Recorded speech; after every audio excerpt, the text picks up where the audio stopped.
So the Popeyes video.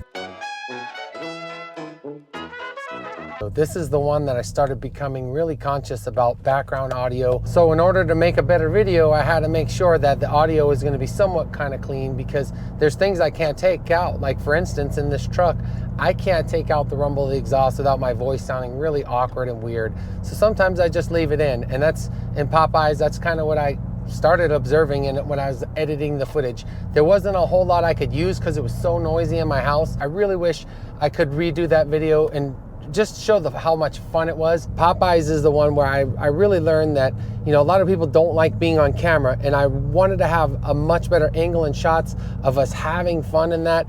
But, you know, I didn't have the consent of my friends there. They didn't want to be featured. They didn't want to be starred. So there was really nothing that impressive about eating the Popeyes food. I don't think for most people, at 10,000 calories, and it was split between 3 of us.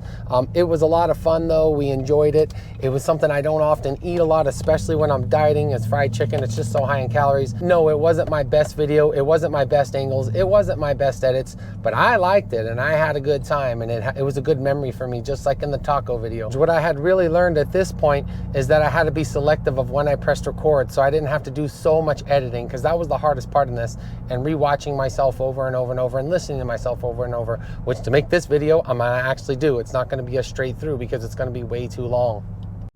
Now, something really cool about this Popeyes video that I liked, and I kind of had just a quick little blurb about it, is there was a scripture in there, and it had to do with, you know, trios, and one of the reasons that I believe, you know, we're made to do life with other people. It was a fun event. So at the time when I went to Popeyes, yes, it was a long wait to get the food. At the same time, it gave me an opportunity to get better with camera shooting, kind of bring that story that other food challengers were doing, is showing a little more about the restaurant, which I think is what people want to see, because food challenges in themselves, people don't necessarily like. It was a chance to kind of give a review of the actual food, and I noticed that when I saw Randy Santel and Katina Eats Kilos, they were talking about, you know, the actual restaurant. There's a lot of stuff they cut out of that video that I was at. That was the first food challenge I'd ever seen in person, and because of that, I kind of knew that, hey, you know what, that's pretty smart, talking about the place, you know, building it up, and there's many more people that want to know about the food there than you can actually eating so much of it.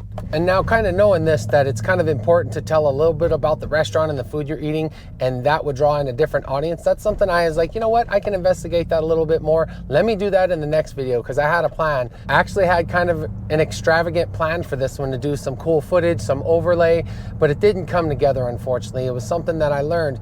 You know, you can control, say, the footage in some senses, but the logistics are really hard in this, in terms of making a video, making a challenge, bringing others in. So that was something that, after having doing this Popeyes one and having a plan, and then it all kind of fell apart, I said, you know what, in order to do, say, a production, it's something that I really need to plan out. I really need to get buy-in. It's not just going to be the logistics. It's not just going to be the challenge. I have to remember this stuff, and it's now that I capture it, I need to make sure that it looks like I'm enjoying it, because that's the thing, is you can tell the ones that I'm miserable and I'm not enjoying it, and the ones where it's like, no, I'm having fun, I'm having a good time.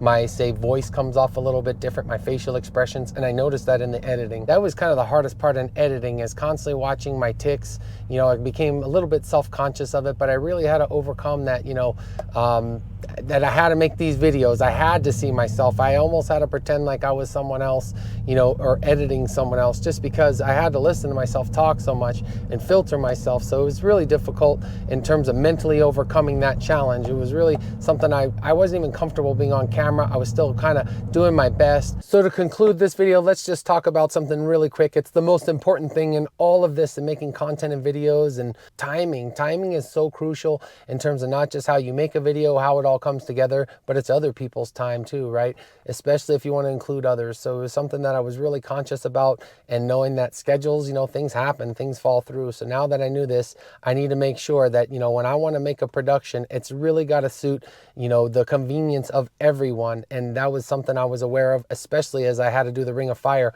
I moved it from a number of days. I had a number of people planned. There was a lot of different things that went into it. But for this Popeyes one, it was more spontaneous, and I had a bigger vision in the beginning, and unfortunately it didn't really go through with all the different overlays I had planned out and things I wanted to do, just because, you know, when you're spontaneous, you just have to go with the flow, go with the moment. If you want to make something that's, say, beyond and really go to that extra mile and have that, say, entertainment factor, it's something that the timing is going to be crucial. So that's all I got for this one. Until the next one, take care. Peace out.